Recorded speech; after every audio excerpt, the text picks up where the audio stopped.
Hi, welcome back to the Launch Point Leader podcast. My name's Lori. And I'm Beau. And we're so excited to be back here just to share some more stories with you from leaders that are all across the spectrum in their leadership journey today. If you ever have something you want to write in, you can write us in at advice@launchpointleader.com. So today we've got a letter and it says, Dear Launchpoint, I'm struggling right now with dealing with feelings of doubt in my leadership. I feel as if I have no one to turn to. I don't feel like I have a supportive network of people who understand and encourage me, or for that matter, can challenge me when I need it. While I'm fortunate to have friends and family who care about me, I feel disconnected from them when it comes to discussing my goals and dreams. So without the support of my family, I've tried turning to those that work with me, but the problem is that I'm the main leader. It would be discouraging for them to hear about my fears, and I think it would cause more problems than me reaching out would solve.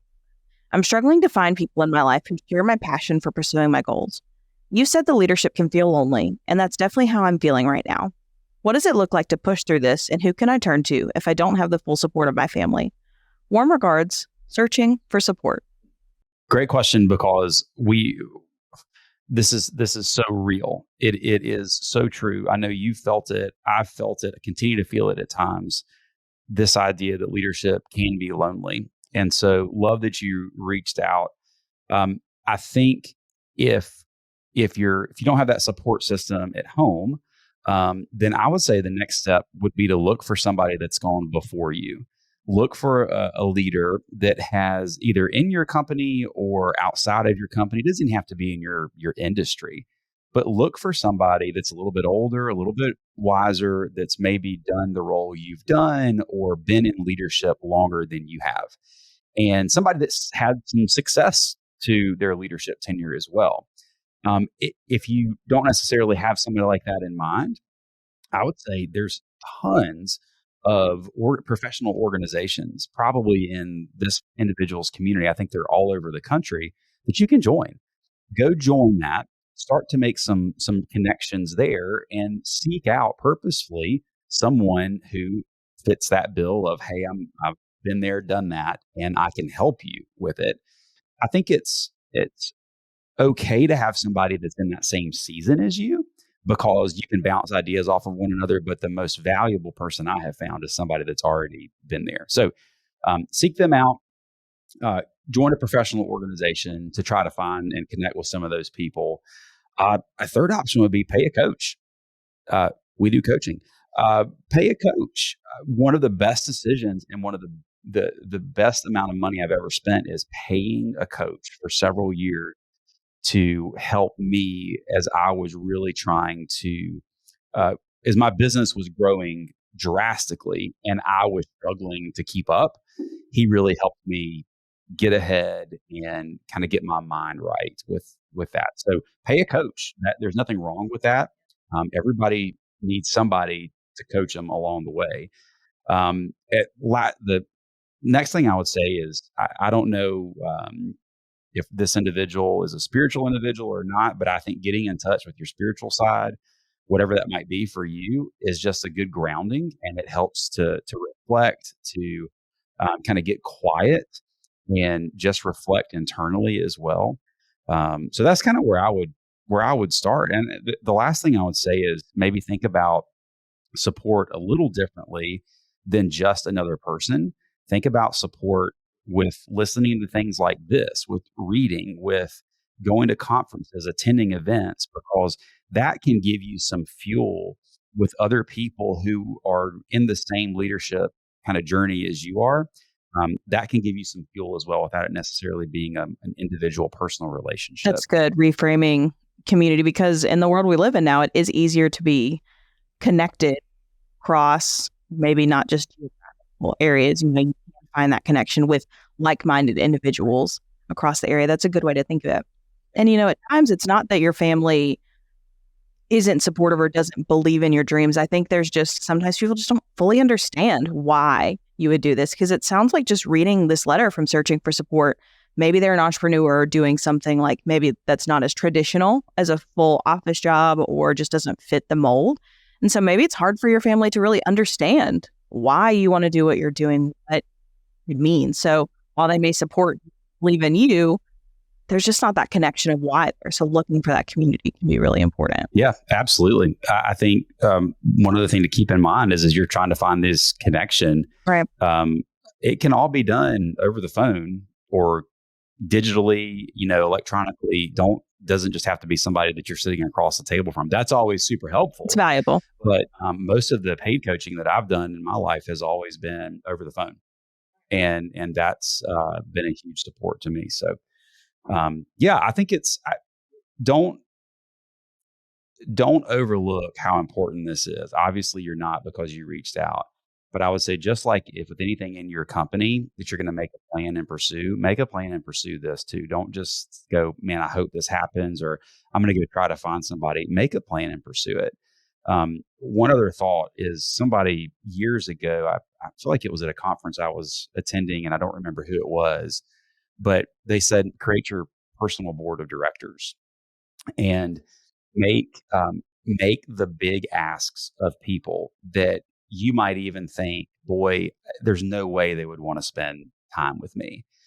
But if you did this idea of maybe a quarterly board meeting like you would in your company, but it's for you personally, and maybe make some big asks of some big time people in the community and say, hey, this is what I'm doing. This is who I am. I want to grow, and I wanted to know if you would be interested in being a part of my board. Here's what I would ask of you, and here's what I would hope you would get out of it in return. What's the worst they can say? No. I mean, what if you get one that says yes? There you go. You've got that one person That's you can already exactly go right. to. And so I did that a few years ago. It was great. Then COVID hit, and truthfully, I need to do it again because I've not done it since then. So But you've that done this was successfully. It's not just something you've heard. You've heard it and put it into practice. absolutely, absolutely. And it is so it's so powerful and it's intimidating, but it makes you prepare and it makes you take what they said the last time and apply it because a personal board is a little different than just a mentor. Personal board is really kind of holding you accountable for what you said you were going to do and how you were going to grow and all the things that you said last time. And you're going to sit in the room with these kind of four titans of your community or your industry or whoever. And I mean, you better come prepared and having done the work. So it kind of takes your level of I guess, intentionality to the next level, if you will, when you do that personal board of directors. Wow. That's such a cool concept. And I think really interesting that you've lived this out. Let's say this is a younger entrepreneur, business owner, small business. Maybe they don't have those connections with the titans yet, right? And, just as say if I was coming up to some main leaders in the community, I don't think they would agree to sit down with me for once a month, once every quarter. How do you start that at someone that's newer in their journey? Maybe someone like me, 10 years-ish into their leadership journey. I've got a message in my inbox on LinkedIn right now that I'm convicted for not replying to quite yet, of a young man that approached me at a conference and then approached me last week at another conference, introduced himself, just talked about what I did, talked a little bit about what he did, and then messaged me and said, hey, would you have time to grab a cup of coffee? And I think something like that for me is, this is a young man in his like early 20s, and I'm not. I don't know if y'all can tell I'm a little older than 20, but he just was bold and reached out. And I've got that message in my inbox right now that I'm going to reply yes to. So if you're listening, the answer is yes. It's coming right after this. So I think just be bold. Be bold. Again, what's the worst thing that somebody can say? But I think you found some success too in some professional organizations that you've joined around town. And quite frankly, within the industry that we're working in primarily, there are many people that have gone before you, before me. And it's oftentimes just taking the leap and sending an email. I mean, it can be scary, especially if you're semi-established. Maybe your closest relationships are in like a startup or a newer business. The people that you're working with every day, you kind of can get into a bubble. And I've talked about like having to step out of my own bubble and join like you said, some networking organizations, like a young professionals group can be a great place to start. Shout out Murfreesboro Young Hey, Professionals hey. for our Yeah. locals. Yeah. And it's been such a great place to make connections with people that are in a similar space that I'm in and can, hopefully eventually lead to something similar to what you're talking about at your level, because success is different at every age. And it's not necessarily bound by age. Everyone's at a different place in their journey, but they can still add such value from just stepping outside of your bubble and trying to make those connections. Absolutely. But I think try to go down these avenues. Don't just pick one. Go down a couple. Don't just be like, oh, I tried to email, but they didn't email me back. No, go get a coach. Go get a coach. If this is important to you, go do it. I mean, ultimately, this is on you to develop yourself and to support yourself. No one else is going to do it for you. So gotta, take a step in each one of those suggested directions and you will get somewhere. It might not happen overnight, but you're going to get somewhere. I mean, worst case scenario is you call us and we'll be your buddy. Absolutely. Or It's some fine. might say best case scenario is a great place to start. Did I say worst case? I Mhm. meant worst case from the standpoint of no other relationship that you have will be as good as your relationship That's right. with It will us. pale in comparison. Hail. Absolutely. Very pale. Like us in the winter months. Yes. Wonderfully put. Hail. It's a pleasure.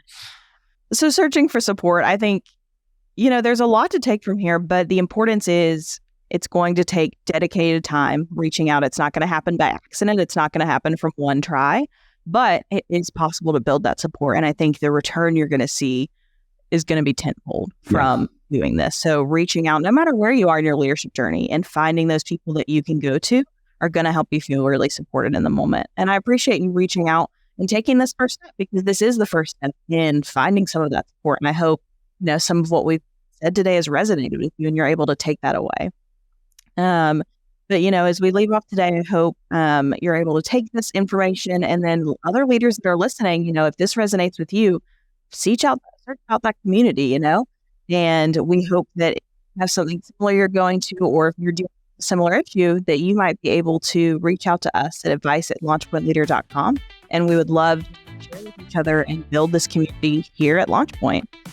All of you. So thank you so much for listening in, and we'll see you next week.